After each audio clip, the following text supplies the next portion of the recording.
Action. I'm joined here by Niall Quinn, of course, former Manchester City, former Sunderland, Republic of Ireland legend.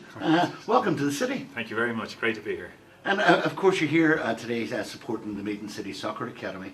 It's our Celebrity Golf Days, one we have every year. It's your first visit here.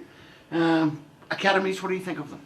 Well, hugely important, and I'd be supportive of everybody who puts effort in to help young people make their way in football, and not just the talented players pushing them up to the top of the tree.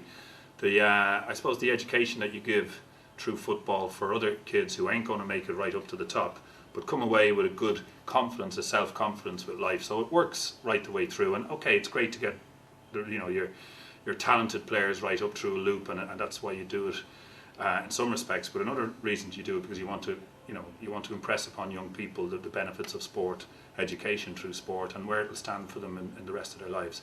So one of the most important things when I was at Sunderland as chairman and as a player, because it started to happen when I was a player there, we had the Foundation of Light, which was it wasn't our academy for elite players, but it was our attempts to bring football to young people to help them understand that it can kickstart them into doing really positive things with their life. And it was hugely successful, and it went so good at one stage we were employing over 100 people, and it got really good and interesting.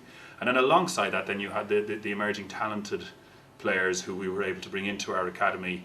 Some through that, some through scouting, but a lot of times you would know the kids that came to you at 16, 17, how much you had to do with them to bring them on, almost depended on what they did for the last 4 years before they got to us. And if you're at somewhere like here, where you have the academy here and you're giving them academy thoughts and styles and I suppose a discipline, when they go on and get selected to go to England or one of the clubs or Scotland, they're coming with a serious advantage. So it's a big benefit to have young players, and it's not marshalled and beaten into this academy system. It's getting them to love it, embrace it, and to learn from it. And therefore you come as a young player to a football club in the UK. You come as a youngster more rounded, better able to deal with homesickness, etc., stuff like that, because you've got used to the day-to-day. Now it mightn't be 7 days a week here in the academy, but the 3 or 4 nights a week really help then and help young people on. So on both counts, I think academies are hugely important, and I would be a massive supporter of people who do that. And there's a bit of a thing I want to talk to you about as well, the competitive nature of young players and all about winning.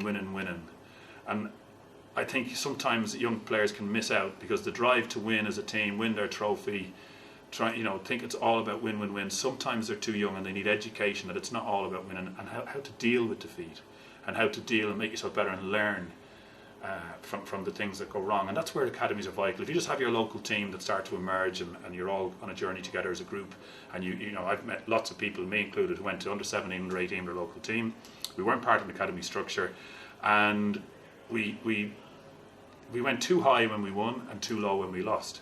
So we didn't have that balance in the middle, whereas if we were part of an academy and we were able to learn as well as just play our matches and try and win things, we'd have got more out of it. And that was a long time ago.